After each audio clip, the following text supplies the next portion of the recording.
वर्तमान दौर में इस धरती पर अगर सबसे बड़ा कोई अपराध है तो वह गरीबी है और सजा भूख है।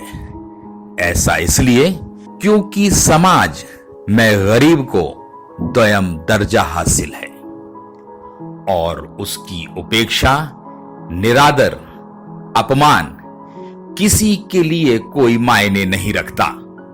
यही कारण है कि कई बार ऐसी तस्वीरें सामने आती रही हैं जो झकझोर देने वाली होती हैं और मन को भारी कर देने वाली।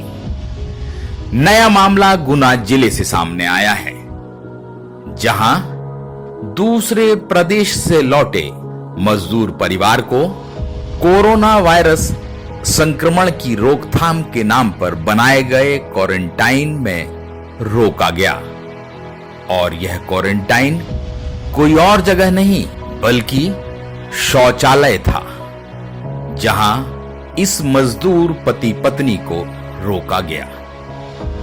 इस शौचालय में यह दंपत्ति सिर्फ वक्त ही नहीं काट रहा था बल्कि उन्हें इस शौचालय में रहकर खाना भी खाना पड़ रहा है। क्या यह मानवीय है? सवाल उठ रहा है कि सरकारी मशीनरी के लिए यह घटनाएं मायने क्यों नहीं रखती।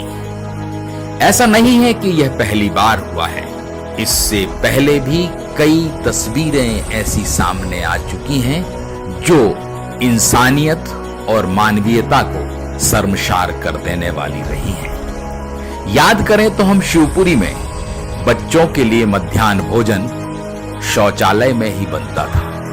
सागर में तो कमाल ही हो गया था, जहां बच्चों को अपने भोजन की थाली गंदे पानी में साफ करना होती थी। यह सामान्य घटनाएं नहीं है बल्कि सरकारी मशीनरी और समाज के तथाकथित सभ्य वर्ग की उस हकीकत को बयां करने वाली हैं जो गरीब को तुच्छ समझता है। वाकई में क्या गरीब होना अपराध है? इस देश की लगभग 1% आबादी के पास 70% से ज्यादा की संपत्ति है और 125 करोड़ की जनता महज 25% की हिस्सेदार है और उसका संघर्ष जारी है। क्या राजनेताओं का, सरकारी मशीनरी का इन गरीबों के प्रति कभी नजरिया बदलेगा भी?